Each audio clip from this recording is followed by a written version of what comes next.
Hello बच्चों, let's read the question. The question says in figure when we ignore friction and mass of pulley what would be the acceleration of the two blocks m1 and m2. So question में यहाँ पर एक मास पुली system given है. यहाँ पर दो masses है, एक m1 है दूसरा m2 है. तो बोला कि जब हम इस पुली का फ्रिक्शन और मास को इग्नोर कर दे रहे हैं, ठीक है, यहाँ पर दो पुलीज हैं टोटल, एक ये और एक ये, इन दोनों के फ्रिक्शन और मासेस को हमने इग्नोर कर दिया, तो हमें जो दो ब्लॉक्स हैं m1 और m2 इनके एक्सेलरेशन को बताना है क्या होगा. तो सॉल्व करेंगे इस प्रॉब्लम को. नोट डाउन करेंगे हम पहले अपना की कॉन्सेप्ट. तो लिखते हैं की कॉन्सेप्ट.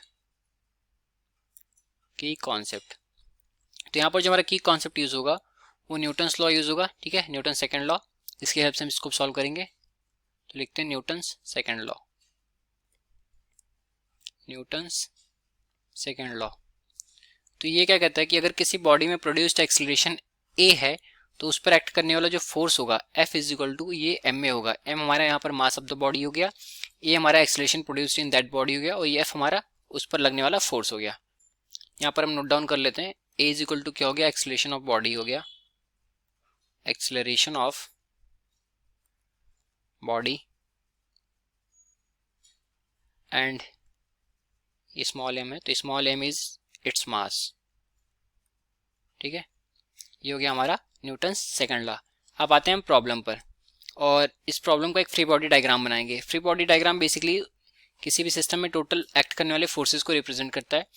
तो अगर हम लेट कर लें कि जो हमारा मास m1 है ये a1 एक्सेलरेशन से मूव कर रहा है, ठीक है, ये हमारा इस डायरेक्शन में a1 एक्सेलरेशन से जाएगा, और m2 मास हमारा इस डायरेक्शन में a2 एक्सेलरेशन से आएगा. ठीक है, तो इस कंडीशन में अगर हमारा जो बॉडी m1 है, ऑब्जेक्ट m1 है, ठीक है, ये अगर x डिस्टेंस मूव कर रहा है, यहाँ पर सपोज कर लेना कि ये डिस्टेंस x मूव कर गया, तो यहाँ पर जो हमारा मास m2 होगा, या फिर इस रोप की बात करें तो ये यहाँ पर पर्टिकुलरली x/2 डिस्टेंस मूव करेगा. ठीक है, तो यहाँ पर जो इसकी मूव डिस्टेंस होगी वो x/2 हो जाएगी, और इस केस में जो एक्सेलरेशन हो जाएगा हमारा a2 वो हो जाएगा हमारा a1/2. ठीक है, और इस पर जो वेट है वो m2g नीचे की तरफ एक्ट कर रहा है. ठीक है, वहीं पर इसका जो एक्सेलरेशन की वजह से फोर्स आ रहा है दैट इज m2a2 आ रहा है, और टेंशन हमारा t2 ऊपर हो गया. ठीक, और यहाँ पर अगर हम देखें तो जो t1 है ये हमारा इसी डायरेक्शन में हमारा m1a1 फोर्स एक्ट करेगा.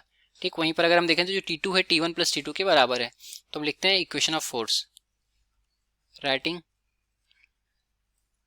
Equation of force.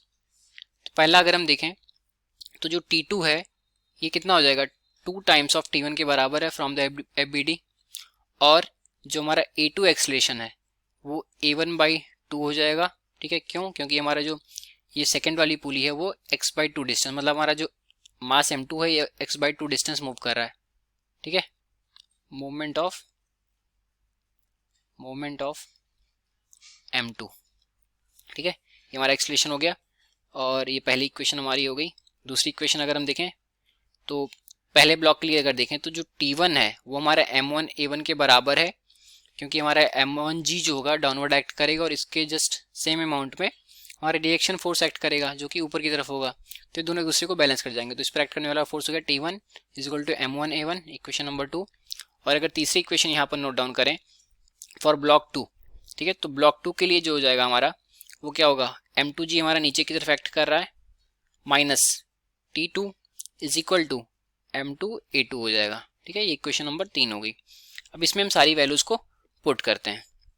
ठीक है, तो यहाँ पर हम लिखते हैं t2 की वैल्यू को. t2 हमारा कितना है, 2 टाइम्स t1 है, तो यहाँ पर हो जाएगा m2g minus 2 times of t1 is equal to m2, और a2 की जगह पर क्या है हमारा a1/2 है. ठीक है, अब इसको हम सॉल्व करेंगे तो हमें यहाँ से a1 की वैल्यू निकल जाएगी. ठीक, और t1 की वैल्यू भी डायरेक्टली हम यहाँ पर पुट कर देते हैं फ्रॉम द इक्वेशन नंबर 2. तो ये हो गया m1a1, तो यहाँ पर हो जाएगा हमारा m2g माइनस m1a1 इंटू ये 2 हो जाएगा इज इक्वल टू क्या हो गया a2a1 into m2 divided by 2. ठीक है, क्रॉस मल्टीप्लाई करेंगे तो 2m2g हो गया माइनस 4m1a1 हो गया इज इक्वल टू m2a1 हो गया.